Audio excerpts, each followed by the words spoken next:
for technology and e-learning, an overview of the final project or projects within our course. We have the INACOL standards addressed, standards A through K, and actually standard J if we're talking about instructional design, assigned and additional readings. We have final project assignment, which is the final project proposal. Then we have a bulletin board assignment, which is final project proposal posted in the discussions and reviews, critical analysis of everyone else's as well as your own. And then doctoral students only have an academic manuscript proposal. So, reviewing each of these major final project assignments. For the final project assignment for everyone in the course, which is the final project proposal at this point, the final project in our course is focused upon pulling together all of your learned experiences and developing expertise into one overarching experiential understanding and course reflection. Within our course, your final project will reflect a digital product environment wherein one of the following options is designated. You choose, this is up to you, what you want, which is based upon your most appropriate environment for your learners, your client base / learners, as well as the subject matter. And this may be a web-based course, which is a website or learning management system based environment, a MOOC course, creating your own MOOC course, a YouTube channel series which is focused upon creating a global classroom through educational videos, or an instructional blog, again creating a global classroom through educational blogging environment.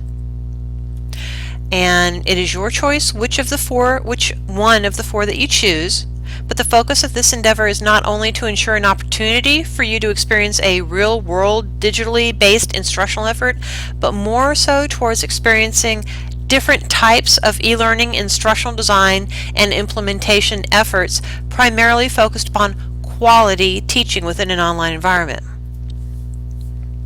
Concerning the final project proposal, there are several significant areas of focus. Within the final project proposal, the following information will be clearly articulated. First being the instructional environment that you choose. It could be the MOOC course, it could be the website, it could be the YouTube channel, it could be a blog environment. Why the instructional environment is the most appropriate choice. You have to explain why it's the most appropriate choice based upon your learners, the situation in which you find yourself, the subject matter, all of the aspects. So why did you choose that specific environment? Why is that a more important environment and appropriate environment than the other options available? And then a primary topic of focus has to be clearly articulated / delineated.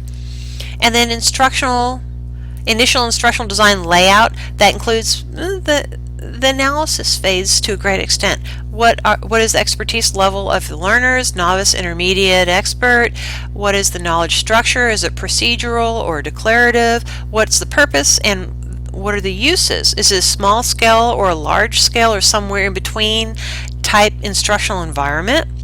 And what is the theoretical basis? Are you focusing upon learning theory, upon learning a knowledge-based information, or are you looking at analysis of functions? Can someone procedurally work through this training environment, this instructional environment, with the teacher's support, the instructor's significant support, and come out being able to understand and ensure that they can accomplish different standards such as, for example, OSHA standards? Content. What kind of content is this focusing upon? Are you looking at K-12, higher education, business industry, medical education? Which type of contextual environment will this product focus upon? The instructional goals, identification of instructional goals as well as a need analysis. Instructional analysis, what's the purpose, task analysis, information processing analysis, learner task analysis, as well as what are the entry behaviors and learner characteristics for the learner. What's the purpose? What are the intellectual skills of your focused learner group? Abilities, the traits or personalities of these groups?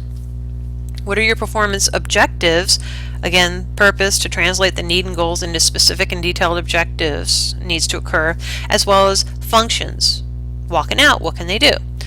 Different types of assessments that will need to be inherent and integrated throughout the instructional process. The instructional strategy, is it a teacher-led environment, group-paced, learner-centered, learner-paced? within that specific delivery system, and the delivery system will have a lot to do with the instructional strategy chosen. The instructional materials that will be necessary, designating out what will be absolutely necessary to integrate, and then formative evaluation, purpose, evaluative tools, types of formative evaluations that will be most appropriate for your proposed final project. Concerning resources for your final project, I'm not just asking you to go out there and figure it out. We have numerous different environments designated from which you may choose for website or learning management system creation environment. You have course sites, you have Wix.com, Latitude Learning, there's a free version, Schoolology if you're focused upon K-12, Weebly, Squarespace. For a MOOC creation environment, Udemy or Versal Free.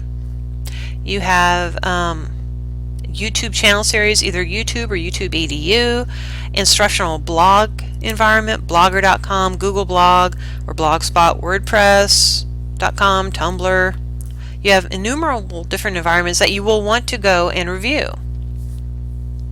Now for the doctoral students, there's a major project in addition to the other project that is inherent within our course environment. And for the doctoral students, this is the academic manuscript. At this stage, we're looking at a proposal. There is a lot of background information and analysis that will need to occur prior to developing this academic manuscript proposal. The reasoning behind the academic manuscript proposal is that as a doctoral student throughout doctoral studies, the scholarly review of literature within the field and understanding of the literature within the field, especially the scholarly journal-based publications, are an expectation throughout anyone's doctoral studies. So within the realm of doctoral studies, it's an additional expectation that doctoral students begin understanding the process associated with adding to that knowledge base. And by knowledge base, an academic and scholar means publishing their works within international and national referee journal publications. To successfully add to the knowledge base, doctoral students must not only review and critically analyze referee journal publications, understanding the subject-based knowledge base and bridging one's understanding as well as gaps in the knowledge base are vital. But also an inherent expectation is to reflect one's scholarly understanding and entrance into the academy by publishing manuscripts that are deemed as viable additions to the knowledge base by academic and scholarly colleagues.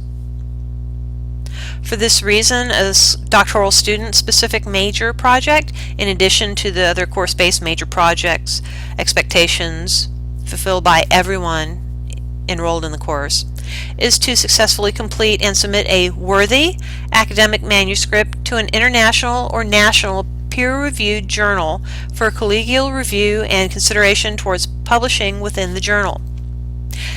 This stance is the reasoning behind this academic manuscript expectation is as a doctoral student, the expectation is that you add to the knowledge base. You are obtaining the highest degree possible in the field, and therefore you should have a significantly strong understanding of the knowledge base. You, of course, will have different areas of expertise within that knowledge base and different areas in which you desire to focus your attention. Absolutely acceptable. Within our course environment, we are focusing upon online teaching and online learning.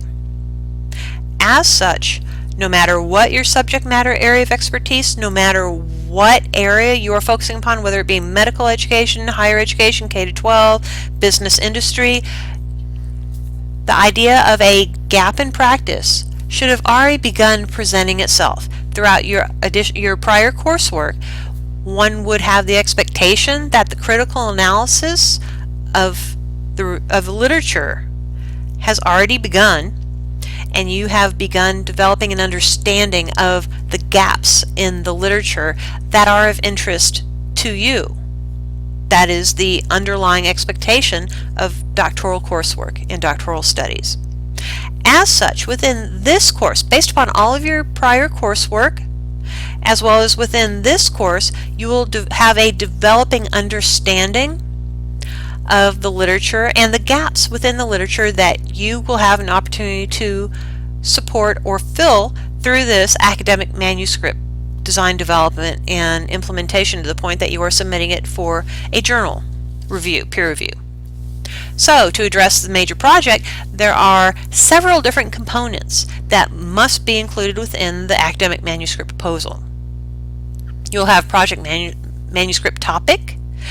It must fall within the parameters of the course, expectations, subject, and specific topics. There must be a gap analysis. So why is this important? How are you fulfilling an area gap in the literature that no one else has? An annotated bibliography suggesting that you have already gone out and done a little bit of homework, so to speak. You have gone out and started reviewing the literature, and the literature review is supporting the fact that this is a gap in the literature. And then type of proposed manuscript with explicit methodological frameworks as may be appropriate, whether it's a theoretical manuscript where you're coming up with a model or a theory and supporting it with prior literature, a qualitative effort, a quantitative effort, or a mixed methods effort. And if you're considering qualitative, quantitative, or mixed methods methodological approach, then you have a consideration towards Internal Review Board, or Committee for the Protection of Human Subjects is also what it's called at UH Clear Lake. So if you plan on going out and obtaining data, whether it is archived data or whether it is newly pulled data, you must go through Internal Review Board. Unless this is a meta-analysis of work that is already out there and available on the internet for public usage, you must go through IRB. So, internal or national referee journal information, you must choose a journal in which you plan to apply. And the reason for this journal decision is not only because you need to know the focus and the mission of the specific journal to which you're writing, you also need to analyze the different publications that have come forward through this journal, as well as each journal has its own author guidelines and expectations, and you must have that available to you as you're developing your manuscript. And then students' working timeline based within the course parameters. What are you going to develop by when? You need to have a plot and a plan. When are you going to successfully complete this? By the end of the course, we all know that, but what are the deliverable points, mandates that you are going to hit? And academic manuscript proposal again. Many people have no conception within the educational technology, instructional design and technology field how many journals there are. And to help support your efforts working through all of the journals that are available to you, there is a educational technology journals list available to you to begin reviewing. As well, there are innumerable pseudo predatory journal options available that you need to stay as far away as possible. These are predatory. You may have your manuscript accepted and then all of a sudden you find out you must pay several $1,000s for it to be published, and that's a predatory publisher, predatory journal, and you need to know what journals those are, and here's a listing of them. And in case this helps support your efforts, there's also a list of essential books associated with the field for your review. And based upon all this information, the proposals coming forward will be made available to all of our course colleagues for review, as well as submitted for evaluation, and a critical analysis and engagement within discussion of each of these proposals will enhance, one hopes, enhance the discussion surrounding your ideas and perhaps more fully develop your focus.